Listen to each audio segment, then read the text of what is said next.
Hello everybody, this is Digraj Singh Rajput. Welcome to Magnet Brains. इस video में हम क्या पढ़ने वाले हैं? इस वीडियो में हम पढ़ेंगे कंसीक्वेंसेज ऑफ माइग्रेशन के बारे में। Consequences of migration, the last topic of your chapter. We have discussed what are the types of migration, what are the causes of migration. Now we are going to study what are the consequences of migration. अब देखो, सारी कहानी को यहां पे हम समेटते हैं। तो आपने माइग्रेशन को समझा, माइग्रेशन के टाइप्स, कॉजेस सब कुछ समझा। आप कंसिक्वेंसेज इस वीडियो में पढ़ लोगे तो इंडियन कंटेक्स्ट में माइग्रेशन पूरी तरह से कंप्लीट हो जाएगा। एक सीधा सा सवाल पूछता हूं आपसे, आप बताइएगा माइग्रेशन सही है या गलत है? ठीक है, सीधा सा सवाल पूछा है, सीधा सा जवाब देना। तो सीधा सा जवाब देना मुश्किल हो जाता है कि हाँ माइग्रेशन सही भी है, माइग्रेशन गलत भी है। दोनों तरह से आपको मिक्स्ड कह सकते हैं, मिक्स्ड बंच ऑफ आंसर्स आएंगे।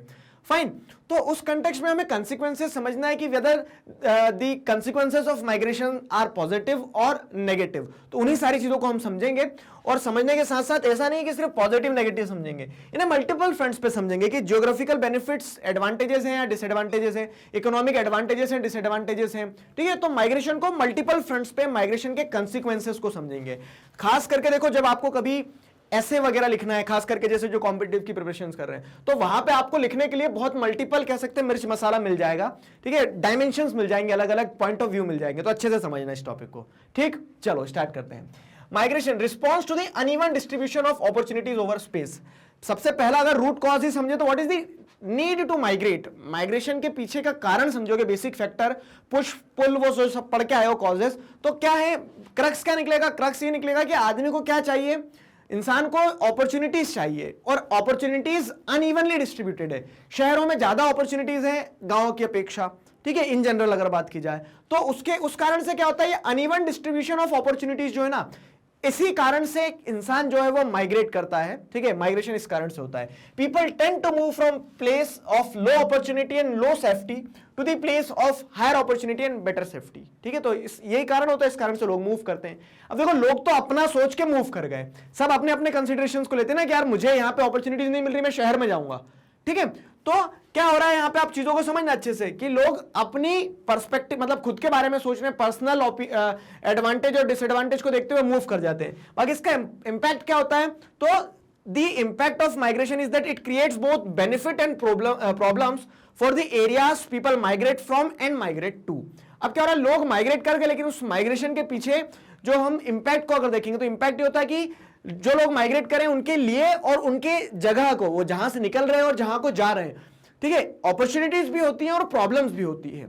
अब आप बोल रहे हो सर जलेबी बना दी आपने, देखो तो पॉइंट वही आ रहा सीधा कि क्या माइग्रेशन के नेगेटिव इंपैक्ट्स भी है, पॉजिटिव इंपैक्ट्स भी है। तो migration have consequences and those consequences can be observed on multiple fronts in both positive and negative sense. ठीक है, तो यहां समझते हैं, देखो इकोनॉमिक कंसीक्वेंस की, वो अब आपको खुद ही समझ में आ जाएगा जब हम सारे कंसीक्वेंसेस समझाएंगे कि क्या पॉजिटिव है क्या नेगेटिव है। ठीक है, तो समझते चलो। सबसे पहले इकोनॉमिक कंसीक्वेंसेस की अगर हम बात करें, ठीक है, इकोनॉमिक आर्थिक रूप से अगर देखा जाए तो पैसों के टर्म्स में माइग्रेशन का फायदा या नुकसान है, चलो समझते हैं। तो रेमिटेंसेस सेंट बाय माइग्रेंट्स। अब मैं माइग्रेट करके मान लो कहां चले जाता हूं, सऊदी अरेबिया चले गया। ठीक है, सऊदी अरेबिया में मैंने क्या काम किया, मैंने बहुत काम किया सऊदी अरेबिया में, मैंने तेल वेल के कुएं निकाल दिए 2-4, वहां से बहुत मेहनत करने के बाद पैसा कमाया। अब वो पैसा मैं कहां पहुंचाऊंगा? अपने घर। ठीक है, आपको चाहिए पता पहुंचा देना आप। तो अब क्या हो रहा है कि मैंने वहां से रेमिटेंसेस पहुंचाए हैं। ठीक है, वहां से मैंने क्या पहुंचाया, एक तरह से पैसा पहुंचाया अपने परिवार के लिए, आप लोगों के लिए। तो अब वो क्या हो रहा है, वो एक तरह से मेरे माइग्रेशन से आपको पैसा मिला है। तो इकोनॉमिक कंसीक्वेंसेस क्या है? It is a major benefit for the source region. Source region मतलब क्या है कि जहां से माइग्रेशन हुआ था, यहां से मैं गया था, ठीक है, सऊदी अरेबिया में, वहां कमाया पैसा, तो ये पैसा वापस कहां आएगा? पैसे के पर लग जाएंगे और पैसा उड़ के आएगा हमारे देश। तो इस तरह से क्या हो रहा है, इस तरह से आप देखोगे जो सोर्स रीजन है जहां से माइग्रेशन हुआ था उसके लिए मेजर बेनिफिट होता है। इकोनॉमिक कंसीक्वेंसेस अगर देखा जाए माइग्रेशन का, तो migration provides remittances to the source region and that is a major benefit for the source region. ठीक है, remittances from the international migrants are one of the major source of foreign exchange. और मजे की चीज क्या पता है कि देखो, आपको पता है कि गवर्नमेंट के पास अब ये जो पैसा पहुंचाऊंगा तो गवर्नमेंट ऐसे पैसों को उड़ के आने नहीं देगी, गवर्नमेंट टैक्स भी लगाएगी, पर काटेगी थोड़े से। ठीक है, तो गवर्नमेंट के पास भी क्या होता है, major source of foreign exchange है। फॉरेन एक्सचेंज कैसे आएंगे? या तो आपकी, मतलब या तो हम ऐसे कह लें कि आपकी कंट्री से बहुत सारा सामान बिक रहा है, तो फॉरेन एक्सचेंज आएगा। या फिर दूसरा कैसा आएगा कि आपकी कंट्री में पैसा आ रहा है, बिना सामान बेचे पैसा कैसे आ सकता है, तो जब मैंने वहां मेहनत करी वहां से मैं पैसा पहुंचा रहा हूं, आया समझ में। तो उस तरह से major source of foreign exchange जो रहता है गवर्नमेंट के लिए वो ये रेमिटेंसेस रहते हैं। ये तो सर ऐसा कितना इतना कितना पैसा आ जाता है, रुको जरा बताते हैं। देखो तो इन 2002, अगर 2002 की हम बात कर रहे हैं, ठीक, तो India received US 11 billion US dollar, ठीक है, 11 billion US dollar as remittances from the international migrants. अब ये 11 बिलियन यूएस डॉलर जो है ना, ये खरबों में हो गया, अरबों में भी नहीं, खरबों में। इतना पैसा देश में आया, किससे आया? रेमिटेंसेस से, फॉरेन रेमिटेंसेस से। मतलब जो कह सकते हैं माइग्रेंट सोर्स रीजन इंडिया था, उनका बाहर चले गए, वहां काम किया, वहां से पैसा पहुंचाया। तो इस सेंस में क्या है, इंडिया गवर्नमेंट ने भी टैक्स लगाया होगा, नहीं कुछ तो करोड़ों रुपए तो कमाए होंगे, ठीक है। जो लोग थे उन्हें भी पैसा मिला। और आप देखोगे तो मेजर मतलब हम इंडियन कंटेक्स्ट में सारी चीजें पढ़ रहे हैं ना, तो ये जो इकोनॉमिक कंसिक्वेंस है, कह सकते हैं कि we are receiving the foreign remittance, तो कहां ज्यादा आ रहा है? पंजाब, केरला, तमिलनाडु। पंजाब, केरला, तमिलनाडु, तो जिसे देखेंगे केरला तमिलनाडु से लोग किधर जाते हैं? सऊदी अरेबिया, वेस्ट एशिया में जाते हैं। पंजाब से अगर आप देखोगे तो यूएसए हो गया, कनाडा हो गया, मिनी पंजाब हमारा, ठीक है। तो उस तरह से आपको क्या देखने को मिलता है कि इन सारे देशों में एक बहुत बड़े नंबर्स में इंडियन डायस्पोरा है, माइग्रेंट्स है वहां पे, तो वो रेमिटेंसेस अपने बैक होम पहुंचाते हैं, and it is a major source of foreign exchange for us, ठीक है। तो are very significant amount from the international migrants, ठीक है। तो ये स्टेट्स जो है मेजर चंक जो है रेमिटेंसेस का रिसीव करते हैं ये स्टेट्स। फाइन, अब रेमिटेंसेस बाय माइग्रेंट्स की अगर बात करें तो अब देखो माइग्रेंट्स, ये तो हम इंटरनेशनल टर्म्स पे देख रहे हैं कि मतलब इंटरनेशनल माइग्रेंट्स जो है, अंदर भी इंटरनल माइग्रेशन भी होता है। तो इंटरनल माइग्रेशन जो हो रहा है कि मान लो कोई एक उत्तर प्रदेश से एक लेबर था, वो महाराष्ट्र में गया, वहां पे उसने काम किया, तो वो अपने परिवार के लिए उत्तर प्रदेश घर पहुंचाएगा ना पैसे। तो इंटरनल माइग्रेंट्स जो होते हैं वो भी पैसा पहुंचाते हैं। लेकिन अब डिफरेंस कहां आ जाता है कि इंटरनेशनल माइग्रेंट्स जो रहते हैं तो वो मतलब लेबर बनने कम जाते हैं वो, ठीक है, अच्छे हाईली पेड जॉब्स में होते हैं। हमने जैसे देखा कि 90s के बाद से ट्रेंड क्या है, तो वो ट्रेंड हमने देखा कि हाईली पेड जॉब्स में आपको इंडियंस देखने को मिलेंगे, इंडियन डायस्पोरा देखने को मिलेगा, इंडियन माइग्रेंट्स देखने को मिलेंगे। तो वो एक कह सकते हैं मेजर चंक जो है अमाउंट का अपनी सैलरी का पहुंचाते हैं इंडिया। तो इंटरनेशनल माइग्रेंट से जो पैसा आता है मोटा पैसा आता है, ठीक है। इंटरनल माइग्रेंट्स का जो पैसा आता है तो पैसा मोटा नहीं रहता है, लेकिन पैसा तो पैसा होता है, ठीक है। तो दो the remittances received by internal migrant is very meagre as compared to the international migrants, but it plays an important role in the growth of economy of the source area. Source area for example जैसे हम आपको बताते हैं क्या कि ये हमारा प्यारा देश, ठीक है। अब इसमें आप क्या देख रहे हैं कि महाराष्ट्र वाला रीजन जो है, तो यहाँ कोई इंसान जो है बिहार, उत्तर प्रदेश से, मध्य प्रदेश से कहाँ चले गया? बिहार, उत्तर प्रदेश, मध्य प्रदेश से महाराष्ट्र चलेगा, यहाँ काम करेगा, काम करने के बाद अपना पैसा जब पहुंचाएगा तो वो जिस भी स्टेट में है वो उसका सोर्स रीजन हो जाएगा। सोर्स रीजन में जो पैसा पहुंचा रहा है, तो माना कि वो इंटरनेशनल माइग्रेंट्स के द्वारा जो रेमिटेंसेस पहुंचाए जाते हैं उससे कम है, लेकिन क्या है, सोर्स रीजन के डेवलपमेंट के लिए बहुत इंपॉर्टेंट है। क्यों? पैसा कम जरूर है, लेकिन वो कम पैसे से ही सोर्स रीजन जो है, सोर्स रीजन में जो उनकी फैमिली रह रही है वो सर्वाइव करेगी, ठीक है। कैसे? तो remittances are mainly used for food, repayment of डेब्ट, ठीक है, treatment, marriages, children's education, agricultural inputs, construction of houses. तो अब जो मैंने पैसा मतलब जो लेबर रहा, ठीक है, मैं लेबर, तो अब मैं क्या करूंगा, मान लो मैं महाराष्ट्र जाके काम करूंगा, तो मैं जो पैसा पहुंचाऊंगा तो मेरे घर के लोग जो रहेंगे उनकी जो बेसिक नीड्स है ना वो उस पैसे से पूरी होगी, ठीक है, वो उस पैसे से पूरी होगी। तो रीपेमेंट ऑफ डेट, अगर किसी तरह का कर्ज है तो कर्ज चुका दिया जाएगा, ट्रीटमेंट, मैरिजेस, फूड, मतलब ये पैसा पूरा खर्च हो रहा है। खर्च हो रहा मतलब इकोनॉमी में पैसा आ रहा है। तो वहां की, ठीक है, महाराष्ट्र की इकोनॉमी डेवलप थी, तो महाराष्ट्र की डेवलप्ड इकोनॉमी से एक हिस्सा कहां लग गया? उत्तर प्रदेश, बिहार, मध्य प्रदेश, जहां से भी माइग्रेंट था, जो भी उसका सोर्स रीजन था, उस रीजन के डेवलपमेंट में वो पैसा लग गया। आगे समझ में? ये पॉइंट हो गया। For thousands of poor villages of Bihar, Uttar Pradesh, Odisha, Andhra Pradesh, Himachal Pradesh etcetera, remittances works as life blood for their economy, ठीक है। तो छोटे छोटे गांव जहां पे कोई सोर्स ऑफ मतलब इनकम ज्यादा नहीं है, मल्टीपल नहीं है, सिर्फ छोटी मोटी खेती से चल रहा है, लेकिन वहां से लोग जब माइग्रेट करके गए तो उन्होंने जो पैसा पहुंचाया, तो that amount, that remittance is acting as the life blood of their economy. उनकी इकोनॉमी, अर्थव्यवस्था ही उससे चल रही है। आगे समझ में? पैसा पहुंचाया, बूढ़ा मतलब टूटता हुआ घर था, बूढ़े माँ बाप थे, तो उसने क्या घर बनवाया, तो उससे क्या हुआ, घर बनाया तो लेबर्स को भी पैसा मिल गए। आगे समझ? तो कैसे इकोनॉमी जो है एक पूरी मशीन की तरह काम करती, सब आपस में पुर्जे की तरह जुड़े हुए हैं, ठीक है।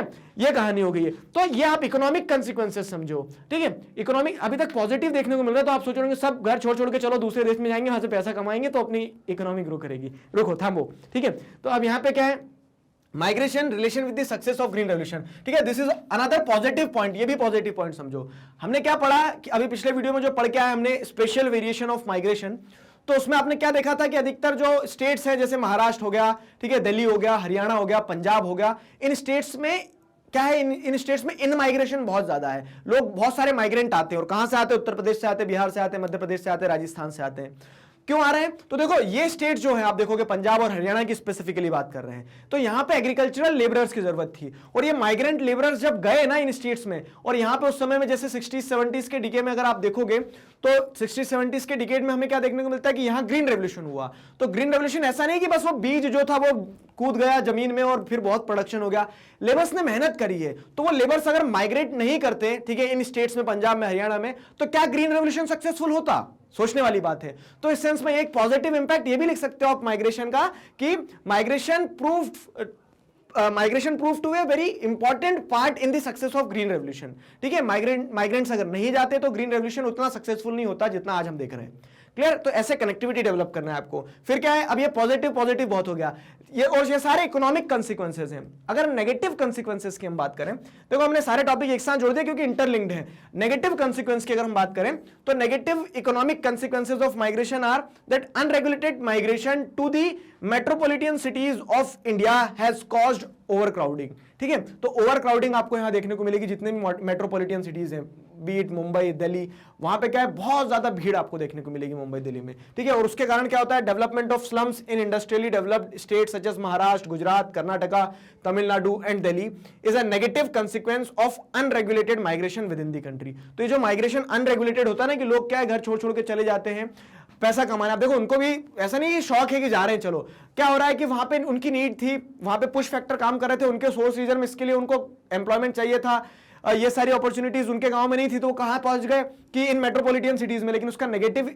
इकोनॉमिक कंसीक्वेंस क्या हो गया कि इन सिटीज के ऊपर बर्डन बहुत बढ़ गया। अभी हम इकोनॉमिक पर्सपेक्टिव से देख रहे हैं, गवर्नमेंट को क्या करना पड़ेगा, इतने सारे लोगों को मैनेज करना पड़ेगा, उसमें ज्यादा पैसा लगेगा। ठीक है, और इकोनॉमिक कंसीक्वेंस देखोगे तो क्या स्लम्स वगैरह डेवलप हो जाएंगे, जिससे आप देखोगे तो फिर दूसरे इंडिकेटर्स, जो कंट्री मतलब जो सिटी रहेगा तो सिटी के दूसरे इंडिकेटर्स जो हैं कि हेल्थ फैसिलिटीज वहां बिगड़ रही है, बीमारियां फैल रही है, ये सारी समस्याएं हो जाएगी। ठीक है, इसको और अगर ब्रॉडली समझने की कोशिश करोगे तो अब ये अनरेगुलेटेड माइग्रेशन जो होता है, इसके चलते क्या होता है, सिक्योरिटी थ्रेट भी बन जाता है कभी कभी सिटीज में जो है, तो एंटी सोशल एलिमेंट्स भी आ जाते हैं। मतलब इसको आप क्या लिख सकते हो कि सिक्योरिटी कंसीक्वेंसेस क्या है माइग्रेशन के, कि अनरेगुलेटेड माइग्रेशन जब होता है तो पीपल मतलब जो एडमिनिस्ट्रेशन है ना सिटी का, उसे नहीं पता रहता है कि who is coming from where with what objectives and with what motives. तो उसी के चलते क्या होता है कि आप देखोगे तो terrorist activities, anti social elements, crimes, ये सारी चीजें भी बढ़ जाती है। कनेक्ट कर पा रहे हो? ठीक है, तो this was all about the we can say this was all about क्या कहते हैं इसे, इकोनॉमिक कंसीक्वेंसेस। ठीक है, इकोनॉमिक कंसीक्वेंसेस आ गया समझ में। तो पॉजिटिव नेगेटिव हमने सभी तरह से इकोनॉमिक कंसीक्वेंसेस को समझा। अब अगर हम देखें डेमोग्राफिक कंसीक्वेंसेस, डेमोग्राफिक कंसीक्वेंसेस मतलब क्या है कि वहां का जो डेमोग्राफिक स्ट्रक्चर है, एज से मतलब एज सेक्स स्ट्रक्चर हो गया कि किस एज ग्रुप के लोग कहां हैं, किस सेक्स के लोग कहां हैं, ठीक है, मेल है या फीमेल है, तो उसमें भी बहुत ज्यादा चेंजेस आते हैं। कैसे? तो migration leads to the redistribution of population within a country. Males आपने देखा क्या है कि अधिकतर जो रूरल से अर्बन माइग्रेशन होता है, इंटर स्टेट भी इंट्रा स्टेट भी, तो उसमें कौन डोमिनेट करता है? मेल्स डोमिनेट करते हैं। ठीक है, तो मेल क्या है, जॉब अपॉर्चुनिटीज के चलते माइग्रेट कर जाते हैं। तो ये जो रूरल अर्बन माइग्रेशन होता है, it is contributing to the population growth of cities, और इसी के चलते क्या होता है कि पॉपुलेशन ग्रोथ होती है सिटीज की। अब जो मेल आके रहने लगा, यहाँ काम करने लगा, तो गांव में तो ऐसा लगेगा कि भैया शहर चले गया, ठीक है, उसकी शादी करवाओ, शादी करवा देते तो फिर वो क्या परिवार ला जाता है उसका, मतलब उसकी वाइफ आती, फिर फैमिली बनती है। तो इस तरह से सिटीज जो है वो ओवर क्राउडेड होती चली जाती है। मतलब आप ऐसे जज मत करना कि सर आप बोल रहे हो कि कोई शहर में नहीं आए, सबकी अपॉर्चुनिटी, सबके पास फ्रीडम है, आना चाहिए ये सारी चीजें, लेकिन रेगुलेटेड होना चाहिए। क्यों? क्योंकि इसके कंसीक्वेंसेस आपको समझ में आ रहे हैं। ठीक है, डेमोग्राफिक स्ट्रक्चर देखो, डेमोग्राफिक कंसीक्वेंस क्या, ये नहीं कि लोग आ गए यहां शादी कर ली, परिवार बना लिया। डेमोग्राफिक कंसीक्वेंस इसका सबसे बड़ा ये है, age and skill selective out migration from the rural area have adverse effect on the rural demographic structure. अब क्या होता है, जो माइग्रेशन हो रहा है ना रूरल से अर्बन, ये जो रूरल अर्बन माइग्रेशन हो रहा, तो एज और स्किल सेलेक्टिव आउट, एज मतलब क्या है कि आप देखोगे तो ऐसा नहीं कि 80 साल के बुजुर्ग दादाजी जो है वो गांव छोड़ के शहर आएंगे, बोलेंगे कि चलो काम करने जा रहा हूं। कौन माइग्रेट करेगा? मतलब मोस्टली ऑब्जर्व किया जाता है कि जो यंग एज रहती है, 15, 17, 18 साल से लगा के आप देख लो तो 30 साल तक के लोग जो हैं वो माइग्रेट कर जाते हैं गांव से शहर में। क्यों? क्योंकि उन्हें अभी काम करना है, पैसा कमाना है। Skill selective out, skill selective out मतलब गांव में कोई है, किसी को क्या काम आता है, कारपेंट्री का काम आता है, किसी को आयरन स्मिथ का काम आता है, तो ऐसे स्किल सेलेक्टिव आउट माइग्रेशन हो जाएंगे। ठीक है, स्किल्स, कोई एजुकेटेड है तो वो क्या सोचेगा कि गाँव में क्या है, चलो कहाँ जाए शहर में जाए वहां पे मैं अपने इस एजुकेशन की मदद से कुछ कर पाऊंगा। ठीक, तो उसके चलते जब एज और स्किल सेलेक्टिव आउट माइग्रेशन होता है ना, तो इसका इंपैक्ट क्या होता है कि रूरल एरियाज जहां पे लोगों की जरूरत है कि आप अगर आपके पास कोई स्किल्स है, आप अपने उन स्किल्स का इस्तेमाल करके उस रूरल एरिया को डेवलप करो, तभी तो हम कहेंगे कि इक्वल डेवलपमेंट होगा। कहां पे? पूरी कंट्री में। लेकिन जब इस तरह से माइग्रेशन होता है, एज और स्किल सेलेक्टिव आउट माइग्रेशन होता है, तो have adverse effect on the rural demographic structure. सबसे पहले तो क्या है कि आप देखोगे, पता है ये एक ऑब्जर्व करने वाली चीज है, because I am from A rural background, तो मैं समझता हूं उस चीज को। आप देखेंगे तो पता क्या है स्थिति क्या होगी कि देश में बहुत से गांव में ऐसा है कि आपको वहां पे सारे लोग जो देखने को मिलेंगे वो बुजुर्ग ज्यादा देखने को मिलेंगे। यंग पॉपुलेशन जो है माइग्रेट कर गई है, यंग पॉपुलेशन माइग्रेट कर गई है। तो ये आज तो ठीक है, ऐसा दिख रहा है कि बुजुर्ग देखने को मिल रहे हैं। आज से 20 साल बाद, 25 साल बाद ये सारे बुजुर्ग जो है, जब मतलब कह सकते हैं कि इनकी जब डेथ हो जाएगी, उसके बाद क्या रहेगा कि आप देखोगे तो एक डेमोग्राफिक डिवाइड भी आ जाएगा। हो सकता है कि ये हो जाए कि सारे बुजुर्ग की डेथ होते चली जाएगी, अब बहुत कम परसेंट ऐसा होता है जो लौट के अपने गांव जाता है वापस। तो वो जो रूरल इकोनॉमी थी, रूरल डेमोग्राफिक स्ट्रक्चर था, वो पूरा का पूरा कोलैप्स हो जाएगा। ठीक है, it is a matter of concern, उस चीज को उस पर्सपेक्टिव से भी देखा जाना चाहिए। ठीक, तो age and skill selective out migration from the rural area have adverse effect on the rural demographic structure which is a matter of concern. However, high out migration from Uttarakhand, Rajasthan, Madhya Pradesh and Eastern Maharashtra have brought serious imbalance in age-sex composition in these states. ठीक है, तो ये rural urban में जो हुआ ही है, उसी के साथ साथ में स्टेट्स में अगर जैसे देख रहे हैं तो उत्तराखंड, राजस्थान, मध्य प्रदेश, ईस्टर्न महाराष्ट्र, इन स्टेट से जैसे क्या होता है कि माइग्रेशन हो गया, मेल का बहुत ज्यादा माइग्रेशन हो गया, तो अब क्या हो जाएगा, age sex composition in states का पूरी तरह से बिगड़ जाएगा। ठीक है, तो आपको वहां क्या देखने को मिला कि फीमेल जो है सेक्स कंपोजिशन में फीमेल का जो प्रपोर्शन है वो फेवरेबल हो रहा है। इसका मतलब ये नहीं कि फीमेल्स बहुत ज्यादा क्या है, मतलब वुमेन की जो स्थिति है वो बहुत सही हो गई है। इसका एक कारण ये भी हो सकता है कि सारे मेल्स माइग्रेट कर दे तो वहां पे फीमेल ही बची है। ठीक है, एज ग्रुप में भी आप देखोगे तो यंग पॉपुलेशन कम है। ठीक है, तो अब क्या हो रहा है देखो, समझना, डिपेंडेंट पॉपुलेशन जो होती है और इंडिपेंडेंट पॉपुलेशन जो होती है, तो चिल्ड्रन और चिल्ड्रन के बाद में हम कह सकते हैं जो ओल्ड एज पॉपुलेशन है, वही अगर गांव में रह जाएंगे सिर्फ, ठीक है, और विमेन रह जाएंगी, तो उससे होगा क्या कि वहां जो वर्किंग पॉपुलेशन, मतलब विमेन भी वर्किंग पॉपुलेशन होती है। अभी आगे आप समझोगे कि विमेन के ऊपर ये प्रेशर आ जाएगा। हम जो कह रहे हैं ना कि majority of the women are, majority of the farmers या फिर कह सकते हैं फार्म लेबरर्स आर विमेन, तो उसके पीछे का कारण ये है क्योंकि मेल जो है, ठीक है, वो क्या कर जाते हैं, माइग्रेट कर जाते हैं, तो फार्म लेबरर्स फिर फीमेल बनती हैं। ठीक, तो बहुत सारी चीजें और आपस में इंटरलिंक्ड होती है, और माइग्रेशन को आप मेरे हिसाब से समझ रहे हो अच्छी तरह से। आपको ऐसे वगैरह लिखना में एक बहुत अच्छा ब्रॉड पर्सपेक्टिव समझ में आएगा। तो इकोनॉमिक कंसीक्वेंस देख लिया हमने, डेमोग्राफिक कंसीक्वेंस क्या होता है माइग्रेशन का, नेगेटिव कंसीक्वेंस है वो देख लिया हमने। ठीक है, similar imbalance are also brought in the recipient states. और फिर जैसा हम देख रहे हैं कि रूरल एरिया से और ये जो आउट माइग्रेशन जिन स्टेट से हो रहा है वहां पे तो इम्बैलेंस क्रिएट हो ही रहा है, उसी के साथ साथ जिस स्टेट में जाएंगे वहां भी इम्बैलेंस क्रिएट होगा। आप देखोगे तो क्या हो रहा है कि मेट्रोपॉलिटन सिटीज में आपको मेल वर्कर्स जब ज्यादा माइग्रेट करेंगे तो वहां पे मेल, वहां का एज सेक्स कंपोजिशन क्या होगा, मेल्स वहां डोमिनेट कर जाएंगे। ठीक है, तो इस तरह से क्या है कि इंबैलेंस दोनों ही जगह क्रिएट होता है। This is the demographic consequence of migration. ठीक है, डेमोग्राफिक कंसीक्वेंस ऑफ माइग्रेशन के बाद में हम पढ़ते हैं सोशल कंसीक्वेंसेस। सोशल कॉन्सिक्वेंसेस मतलब आप सामाजिक स्तर पर देखो क्या समस्याएं आती है। तो migrants act as agent of social change. सामाजिक बदलाव कैसे आता है, समझना है चीजों को कि आप जब तक कह सकते हैं कि आप मान लो कहां रह रहे हैं, साउथ इंडिया में रह रहे हैं और आप नॉर्थ इंडियन स्टेट्स में माइग्रेट करेंगे। ठीक है, तो नॉर्थ इंडियंस की जो अंडरस्टैंडिंग है साउथ इंडियंस को लेके वो कब डेवलप होगी, जब वो साउथ इंडियंस के साथ में मिलेंगे, उनके कल्चर को समझेंगे। ठीक है, सिमिलरली अगर आप साउथ इंडिया में रह रहे हैं तो आप की जो अंडरस्टैंडिंग है नॉर्थ इंडियंस को लेके वो कब डेवलप होगी, जब आप नॉर्थ इंडियंस से मिलेंगे, उनके साथ रहेंगे, उनके कल्चर को समझेंगे। ठीक है, तो समाज में बदलाव ऐसे ही आता है ना, और कि हम क्या स्टीरियोटाइप्स तोड़ते हैं। मान लो क्या कि हमने ये मान के चल दिया क्या कि केरला के लोग जो है तो केरला के लोग तो ऐसे होते हैं, ये मान के चल रहा है कोई एक इंसान। ठीक है, तो वो एक स्टीरियोटाइप बना लिया उसने। अब क्या है, वो स्टीरियोटाइप को तोड़ना होगा हमें एज ए नेशन। अगर अपने आप को समझना है, एक दूसरे के कल्चर को समझना है, तो वो कब हो पाएगा, जब हम एक दूसरे से मिलेंगे, एक दूसरे को जानेंगे, समझेंगे, एक दूसरे के कल्चर को देखेंगे। ठीक है, और वो कब होगा, तो जब आप एक साथ एक जगह पे इकट्ठे होंगे। वो कब हो सकता है कि मान लो कि महाराष्ट्र की किसी यूनिवर्सिटी में दोनों का, एक उत्तर प्रदेश के बच्चे का और एक केरला के बच्चे का, दोनों का एडमिशन होता है, वो एक दूसरे के साथ मिलते हैं, तो उससे क्या हो रहा है कि समाज में एक बदलाव आ रहा है, स्टीरियोटाइप्स खत्म हो रहे हैं। आया समझ में?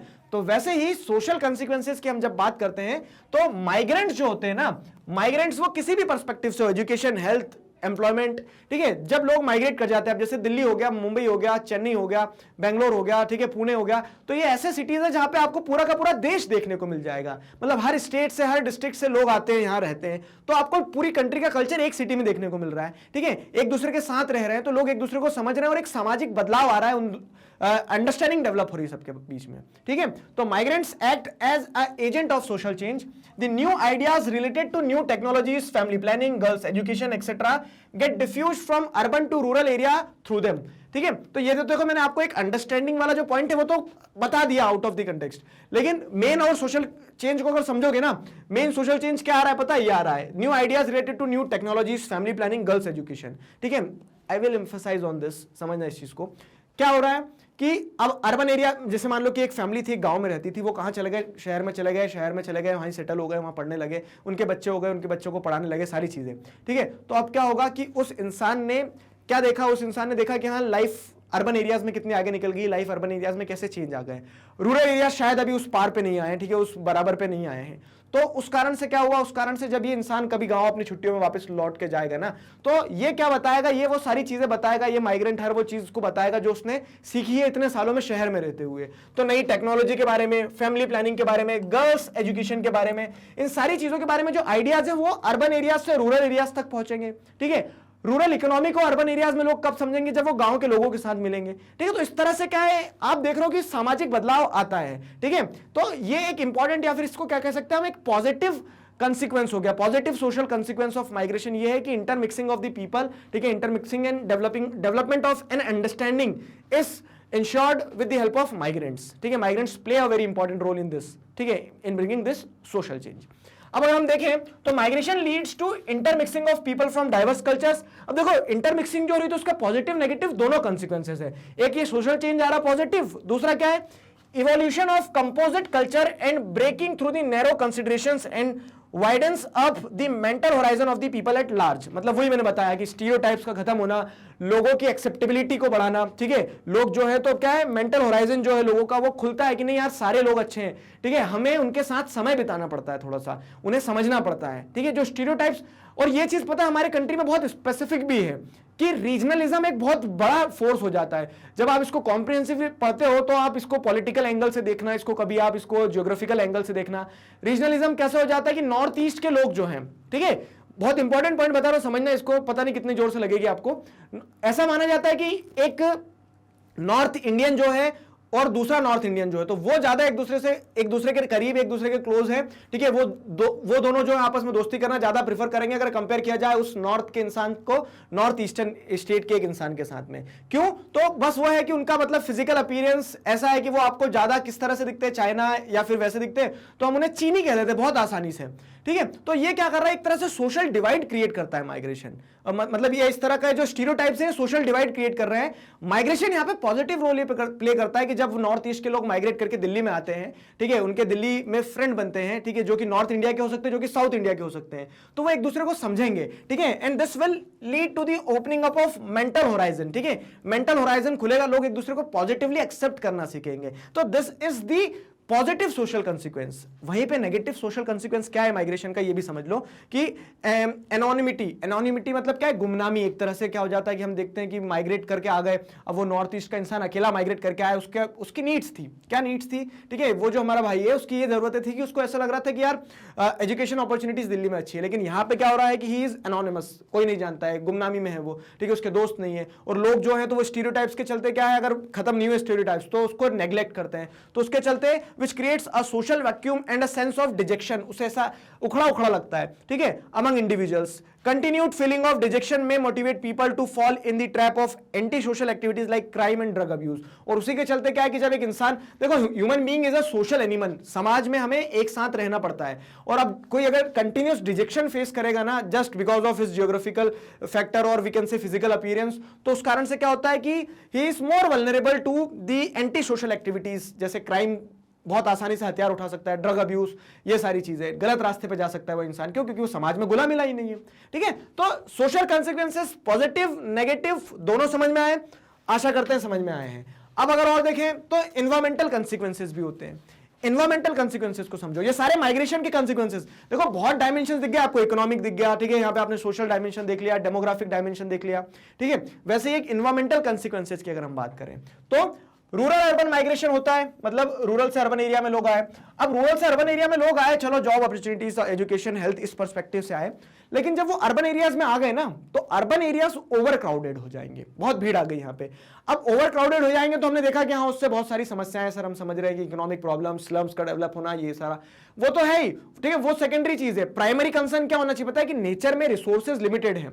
आप जहां रह रहे थे आपके लिए रिसोर्सेज वहां थे, लेकिन आप जब माइग्रेट करके आते हो तो आप क्या करोगे, नई जगह पे जो रिसोर्सेज है जिसमें पहले से ही कंपटीशन चल रहा है, और खास करके अर्बन एरियाज में आप देखोगे तो पॉपुलेशन डेंसिटी बहुत ज्यादा होती है, तो उस कारण से क्या होगा कि वहां जब पॉपुलेशन डेंसिटी बहुत ज्यादा होती है तो वहां ओवर क्राउडिंग होती है और नेचुरल रिसोर्सेज को अंधाधुंध एक्सप्लॉइट किया जाता है, ठीक है। और उस कारण से क्या होता है, उस कारण से इन्वायरमेंटल कंसिक्वेंसेस नेगेटिव होते हैं। इन्वायरमेंटल कंसिक्वेंसेस माइग्रेशन के हमेशा ही नेगेटिव रहने वाले हैं, ठीक। तो pressure on the existing social and physical infrastructure in the urban areas, this ultimately leads to unplanned growth of urban settlement and the formation of slums and shanty colonies, ठीक है। Slums वगैरह का बनना, सैंटी कॉलोनीज का create होना, वो सारी समस्याएं रहेगी। और ये ओवर क्राउडिंग जो है तो it is responsible for the over exploitation of natural resources. मैंने बताया ना कि हम बढ़ सकते हैं, हमारा कुछ नहीं है, मतलब मल्टीप्लाई बहुत तेजी से हो रही है ह्यूमन पॉपुलेशन तो, लेकिन आप रिसोर्सेज की जब बात करोगे वो उतनी तेजी से नहीं बढ़ते हैं, ठीक है। तो over exploitation of natural resources, cities are facing the acute problem of depletion of ground water, this is one of the major concern. ये तो आपने फील भी किया होगा, गर्मियों में जैसे सोसाइटी वगैरह में पानियों की कमी हो जाना, ठीक है, पानी की कमी हो गई, फिर उसके बाद में क्या आप पॉल्यूशन देखोगे तो एयर पॉल्यूशन है बहुत ज्यादा, disposal of sewage and management of solid waste. अब लोग रहेंगे कचरा भी करेंगे, ठीक है, कचरा करना तो ह्यूमन बींग्स की क्या कह सकते हैं कि एक इनहेरिटेड वो है कि हाँ कचरा करना है, ठीक। तो ये सारी समस्याएं जो अर्बन एरियाज में ज्यादा देखने को मिलती है, और ये कहीं ना कहीं ये सारी समस्याएं जो है तो they are creating environmental problems. तो there are negative consequences, environmental consequences of migration, ठीक है। तो सिटीज में इस तरह से आप देखोगे पॉल्यूशन वगैरह, ये सारी चीजें भी आपको देखने को मिल जाएगी, ठीक। तो डेमोग्राफिक और उससे जुड़ा हुआ है, यहाँ पे आप समझ सकते हो। अदर्स में अगर और डायमेंशंस आप देखना चाहो तो जैसे मैंने आपको एक सिक्योरिटी वाला बताया, माइग्रेशन में क्या होता है, अनप्लान्ड माइग्रेशन में सिक्योरिटी थ्रेट्स रहते हैं सिटीज को। सिटीज के साथ साथ में क्या होता है, जैसे इंटरनेशनल माइग्रेशन होता है तो आप कह सकते हैं पोरस बॉर्डर्स जो होती है वहां से लोग तारों के नीचे से घुस के आ जाते हैं, तो वो क्या बनते हैं, हमारे लिए एक चैलेंज बन जाते हैं, ठीक है। तो वो तो एक इशू है। उसके अलावा देखोगे तो migration affects the status of women directly और indirectly, positively and negatively in both sense, ठीक है। तो अगर आप ऐसा आ जाता what is the impact of migration on women, ठीक है, जो डिस्क्रिप्टिव मेंस वगैरह में आंसर लिखोगे तो वहां पे बहुत जेनरिक अगर पूछ लिया गया कि माइग्रेशन का नेगेटिव इंपैक्ट विमेन के ऊपर क्या होता है बताओ, ठीक है। तो पॉजिटिव नेगेटिव दोनों हो सकता है, डायरेक्ट इनडायरेक्ट दोनों हो सकता है। समझो कैसे। सबसे पहली चीज तो क्या है जो मैंने आपको बताया कि we have observe this fact that the proportion of agricultural labour, ठीक है, उसमें क्या है, फीमेल ज्यादा होती है। तो वो क्यों होती है, क्योंकि in rural areas male selective out migration living their wives behind put extra physical and mental pressure on the women, ठीक है। तो मेल्स तो चले गए पैसे कमाने बाहर, अब महिलाएं जो है, फीमेल जो है, उनकी पत्नियां जो है वो घर रह जाती हैं, तो उनके ऊपर क्या होता है, एक्स्ट्रा प्रेशर आ जाता है, फिजिकल मेंटल हर सेंस में प्रेशर आ जाता है, उन्हें काम ज्यादा करना पड़ेगा। क्यों, क्योंकि वो पूरी खेती बाड़ी खुद महिला को संभालना पड़ेगी, ठीक है। फिर उसके अलावा जैसे देखोगे तो अब अकेले परिवार संभालना है, तो ये सारे चैलेंजेस जो रहते हैं विमेन को नेगेटिवली इफेक्ट करते हैं माइग्रेशन के, specifically the out migration in rural areas, ठीक है। ग्रामीण क्षेत्रों में जो आउट माइग्रेशन होता है उसका ये नेगेटिव इंपैक्ट होता है। वही चीज अगर आप देखोगे तो migration of women either for education और employment enhances their autonomy and role in the economy. अब क्या होता है, अगर विमेन खुद माइग्रेट करती है ना, विमेन खुद माइग्रेट कर रही है, अगर रूरल एरिया से अर्बन एरिया में आ गई है तो देखो कितनी अपॉर्चुनिटीज, अगर वो एजुकेशन के पर्सपेक्टिव से आई है तो पढ़ेगी वो शहर में जब वो पढ़ेगी, शिक्षा लेगी, तो वो कल को अगर गांव भी जा रही तो अपने बच्चों को गांव में ही पढ़ाएगी।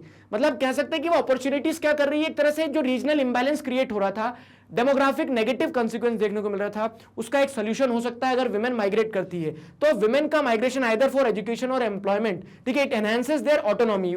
सशक्त होती है ना महिलाएं, सशक्त होती है, उनकी ऑटोनॉमी बढ़ती है, उनकी ऑटोनॉमी जब बढ़ती है तो उससे क्या होगा, इकोनॉमी को, सोसाइटी को, सभी को एक पॉजिटिव रोल, पॉजिटिव कह सकते हैं कि इंपैक्ट देखने को मिलेगा। सो दीज वर दी कह सकते हैं कंसिक्वेंसेज ऑफ माइग्रेशन। अच्छा अभी तो और बचा है, रुको, यहां तक चीजें समझ में आ गई, क्लियर हो गई आपको। अब अगर हम जैसे देखते हैं तो विमेन का माइग्रेशन क्या होता है, पॉजिटिव होता है। अब अगर इन जनरल और चीजें देखें तो if remittances are the major benefits of migration from the point of view of source region, देखो क्या हो रहा है कि हमने देखा था सोर्स रीजन होता है, ठीक है, मतलब जहां से माइग्रेंट्स जा रहे हैं, ठीक। अब क्या होता है कि जहां से माइग्रेंट्स जा रहे हैं तो उस सोर्स रीजन को क्या फायदा है, उन्होंने तो अपने लोगों को गवा दिया, मतलब गवा दिया इन द सेंस कि वो लोग जो है वहाँ का डेमोग्राफिक स्ट्रक्चर बिगाड़ के चले गए। उन्होंने अपने घर पे पीछे बैक होम जो इतने सारे लोगों को छोड़ के गए, उनके ऊपर फिजिकल मेंटल एक तरह से क्या कह सकते हैं कि हम रिस्पॉन्सिबिलिटी बढ़ गई है, ठीक है। लेकिन एक फायदा ये होता है कि वो जो इंसान गया है बाहर, देश के बाहर गया या फिर किसी दूसरे स्टेट में गया है, तो रेमिटेंस जो होते हैं ना वो एक मेजर बेनिफिट होता है फॉर दी सोर्स रीजन, ठीक। लेकिन इसका अगर आप होलिस्टिक व्यू देखोगे, अगर इंटरनेशनल माइग्रेशन से जोड़ के देखोगे,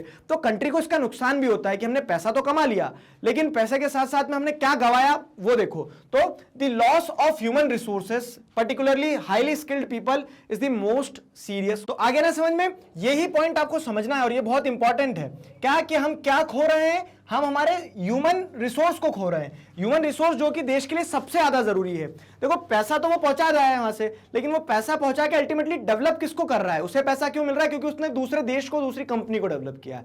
वही हमारे देश में रहता तो हमारे देश का डेवलपमेंट होता, हमारी देश की कंपनीज ग्रो करती, ठीक है। तो इस तरह से एक नेशन जो है, एक स्टेट जो है, वो क्या खोता है, रेमिटेंसेस रिसीव करता है, सोर्स रीजन, वो एडवांटेज है। नेगेटिव या फिर कह सकते हैं नेगेटिव कंसिक्वेंस जो रहेगा वो रहेगा कि loss of human resource particularly highly skilled people is the most serious cost. तो जैसे आप देखोगे आज आपको देखने को मिलता है कि मल्टीनेशनल कंपनीज के सीईओ जो है इंडियंस हैं, तो अगर वो हमारी देश में अगर किसी कंपनी में रहते तो हमारी कंपनी शायद, मतलब हमारे देश की वो कंपनी मल्टीनेशनल कंपनी हो गई होती है, क्योंकि ultimately it is the human resources. देखो एक बहुत इंपॉर्टेंट चीज है, मैंने एक बार एक बुक में पढ़ रहा था कहीं पे कि ये बहुत सारे सीईओज के साथ में एक सवाल पूछा गया। सवाल ये पूछा गया कि अगर एक चीज वो बताइए जो हम आप मतलब हम सब आपको सारे रिसोर्सेज बराबर देंगे, बस एक चीज आप बता सकते हो जिसमें आपको दूसरी कंपनीज के अलावा एडिशन दिया जा सकता है। तो हर इंसान ने पैसे की डिमांड नहीं करी, हर सीईओ ने क्या बोला कि मुझे जो ह्यूमन रिसोर्स दोगे ना वो मुझे अपने हिसाब से चाहिए, डेवलप चाहिए, माइंडसेट जो ह्यूमन बींग्स का वो बदलना होगा, ठीक है। तो इसलिए human resource is the ultimately most important resource, ठीक है। वो हम खो देते हैं माइग्रेशन के चलते। फिर क्या होता है, the market for advanced skill has become truly a global market and most dynamic industrial economies are admitting that the recruiting significant proportion of highly trained professionals from poor regions, ठीक है। और ये चीज समझना कि आज आप देखोगे ना तो हर 10, 20, 50 सालों में ट्रेंड बदलते हैं। तो एक समय पे ऐसा था कि रिसोर्सेज बहुत इंपॉर्टेंट हुआ करते थे, नेचुरल रिसोर्सेज, तो ऑयल के लिए लड़ाई लड़ी जा रही थी, गल्फ वॉर, ये वो, धन तूफान, सारी चीजें, ठीक है। लेकिन आज आप समझोगे तो आज ट्रेंड क्या हो गया कि आज जो मार्केट है एडवांस स्किल्स के लिए वो बहुत ज्यादा बड़ा हो गया है, ठीक है। और ये डेवलपिंग कंट्रीज, मतलब जो developed countries, most advanced nation है, वो एडमिट कर रहे हैं कि जो पुअर रीजन से डेवलपिंग कंट्रीज हैं, ठीक है, हम वहां से क्या कर लेते हैं, रिसोर्सेज ले लेते हैं, क्योंकि अल्टीमेटली ह्यूमन रिसोर्सेज को ले लेते हैं, क्योंकि ultimately human resources difference create करते हैं। और इसका एक नेगेटिव इंपैक्ट पता है क्या होता है कि consequently the existing under development in the source region gets reinforced. मतलब क्या है कि जो एग्जिस्टिंग अंडर डेवलपमेंट था, उस अंडर डेवलपमेंट को खत्म कैसे किया जा सकता था कि ये जो कह सकते हैं कि जो हाईली ट्रेन्ड स्किल्ड पॉपुलेशन है वो उस अंडर डेवलपमेंट को खत्म करें, लेकिन वो हाईली ट्रेन्ड और स्किल्ड पॉपुलेशन जो है वो माइग्रेट कर जाती है। तो ये जो अंडर डेवलपमेंट है ना सोर्स रीजन का, it will always get reinforced, हमेशा वैसा का वैसा ही रहने वाली है स्थिति, ये प्रॉब्लम आ जाती है, ठीक है। So this was all about the consequences of migration. Consequences of migration को हमने कॉम्प्रिहेंसिवली समझा है, ठीक है। हमारा चैप्टर भी यहाँ पे कंप्लीट हो गया है, तो आशा करते हैं आपको सारी चीजें इसी तरह से समझ में आई है। तो देखो चैप्टर बढ़िया मजेदार था और ये टॉपिक खास करके बहुत अच्छा था, इसमें आपको बहुत सारे होराइजंस देखने को मिले, आपने सारे कंसिक्वेंसेस पढ़ लिए, माइग्रेशन कंप्लीट हो गया। तो हम अभी आप यूनिट को समझेंगे तो अभी हम ह्यूमन वाले एस्पेक्ट को पढ़ रहे हैं, ठीक है। तो आपने क्या देखा कि वर्ल्ड पॉपुलेशन डिस्ट्रीब्यूशन वगैरह वो सारी चीजों को पिछले चैप्टर में समझ लिया, यहाँ पे आपने पॉपुलेशन का माइग्रेशन वाला एस्पेक्ट देख लिया इंडियन कंटेक्स्ट में। अब ह्यूमन डेवलपमेंट जो है, तो जैसे जैसे आपने टॉपिक्स फंडामेंटल्स वाली बुक में पढ़े थे ना, फंडामेंटल्स ऑफ ह्यूमन ज्योग्राफी वाले में, वैसे ही टॉपिक्स आप यहां पे भी पढ़ने वाले हैं। तो अब नेक्स्ट वीडियो में हम ह्यूमन डेवलपमेंट, इंडियन कंटेक्स्ट में ह्यूमन डेवलपमेंट, उस चैप्टर को स्टार्ट करेंगे नेक्स्ट वीडियो से, ठीक है। तो I hope you enjoyed it. Magnet brains पर किंडरगार्टन से क्लास 12 तक इसी तरह से सभी सब्जेक्ट्स, चैप्टर्स, टॉपिक, सब टॉपिक, सब कुछ सिस्टमैटिक वे में वीडियो लेक्चर्स के फॉर्मेट में अवेलेबल है, जिन्हें आप बहुत आसानी से पढ़ सकते हैं, समझ सकते हैं, घर बैठे अपना सिलेबस कंप्लीट कर सकते हैं। अपने जूनियर्स और सीनियर्स को जरूर बताइए मैग्नेट ब्रेन्स के बारे में। मिलते हैं नेक्स्ट वीडियो में, till then stay connected, keep learning. Thank you.